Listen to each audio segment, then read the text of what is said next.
banyak kota besar, kemacetan lalu lintas menjadi masalah yang sering terjadi, terutama pada jam sibuk. Kemacetan ini mengganggu kelancaran aktivitas masyarakat, meningkatkan polusi udara, dan menyebabkan pemborosan waktu. Apa aja sih yang menjadi faktor penyebab utama kemacetan di kota besar? Yang pertama, transportasi umum yang tidak memadai. Ketika transportasi umum kurang nyaman, tidak terjangkau, atau tidak mencakup semua area, orang lebih memilih menggunakan kendaraan pribadi. Hal ini pasti memperburuk kepadatan lalu lintas. Faktor kedua, jumlah kendaraan pribadi yang berlebihan.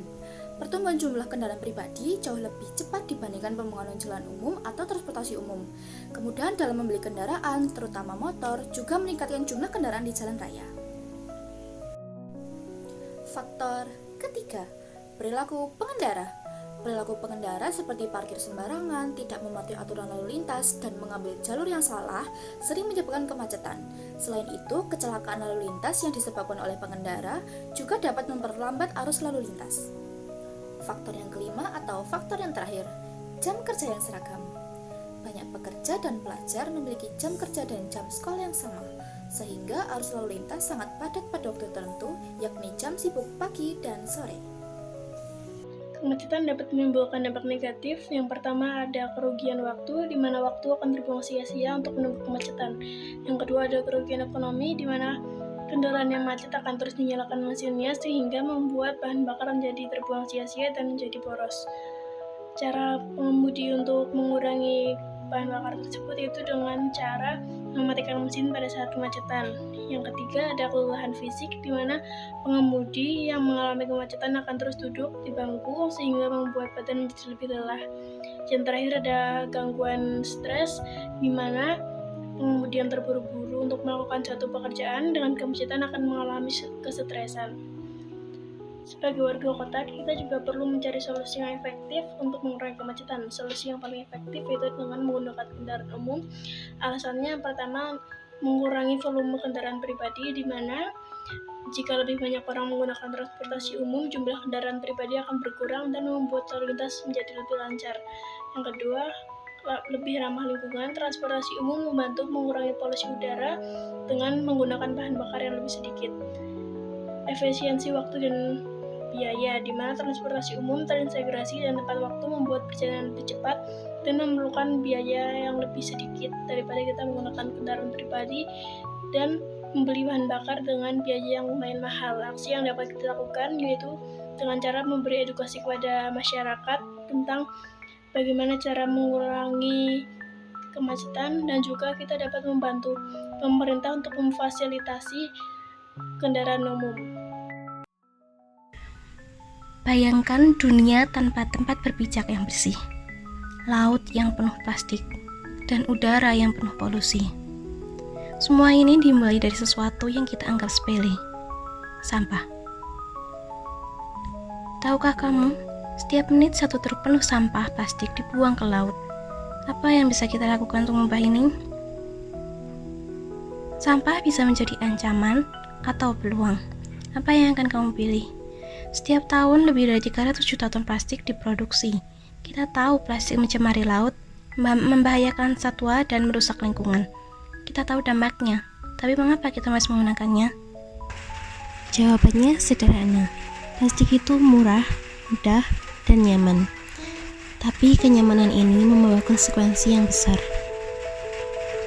Selain itu, kebiasaan sulit dirubah. Plastik sudah menjadi bagian dari hidup kita. Alternatif yang lebih ramah lingkungan terkadang belum mudah ditemukan atau malah terlalu mahal. Jadi di masa saat ini banyak sekali sampah plastik yang tidak terkelola dengan baik di lingkungan sekitar kita. Sampah plastik ini mencemari lingkungan, dapat menyebabkan banjir dan mempengaruhi kualitas tanah dan air. Langkah yang diambil oleh masyarakat dan pemerintah untuk mengurangi sampah plastik di lingkungan ini yaitu yang pertama, dapat menggunakan kantong belanja ramah lingkungan.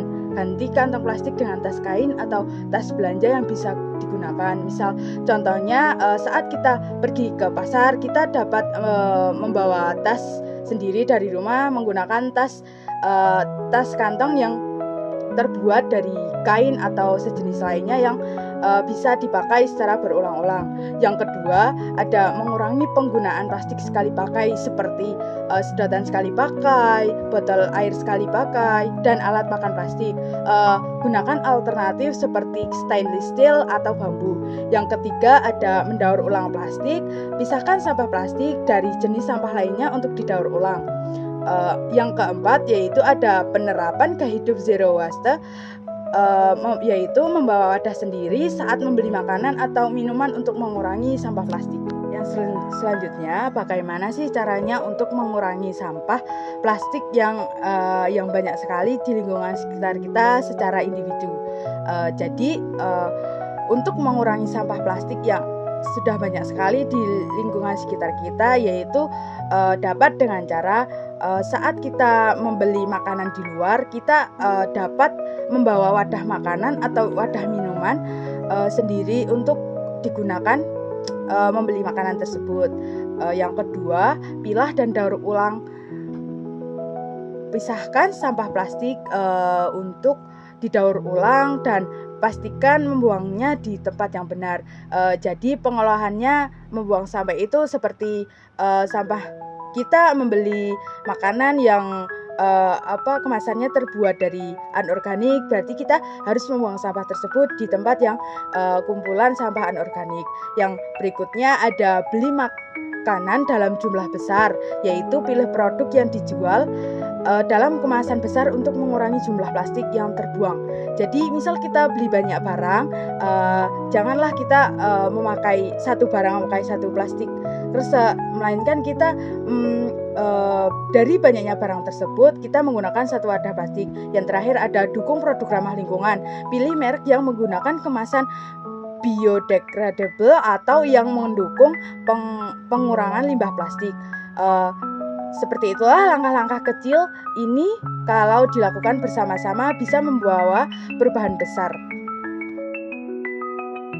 Banyak remaja saat ini lebih sering menghabiskan waktu mereka dengan bermain gadget daripada berinteraksi langsung dengan teman-teman atau keluarga. Hal ini dapat menyebabkan masalah dalam komunikasi dan hubungan sosial. Penggunaan gadget yang berlebihan oleh remaja dapat menyebabkan gangguan kesehatan fisik seperti mata lelah, nyeri punggung, dan risiko obesitas akibat kurang gerak. Cahaya biru dari layar gadget juga menurunkan kualitas tidur, mengakibatkan kelelahan. Selain itu, fokus belajar terganggu, menurunkan prestasi akademik. Dari sisi sosial dan emosional, tergantung pada media sosial memicu kecemasan, depresi, serta menurunkan keterampilan komunikasi langsung. Kecanduan gadget juga mengurangi waktu untuk aktivitas produktif dan hubungan nyata. Mengelola waktu layar dengan bijak sangat penting untuk mencegah dampak-dampak tersebut.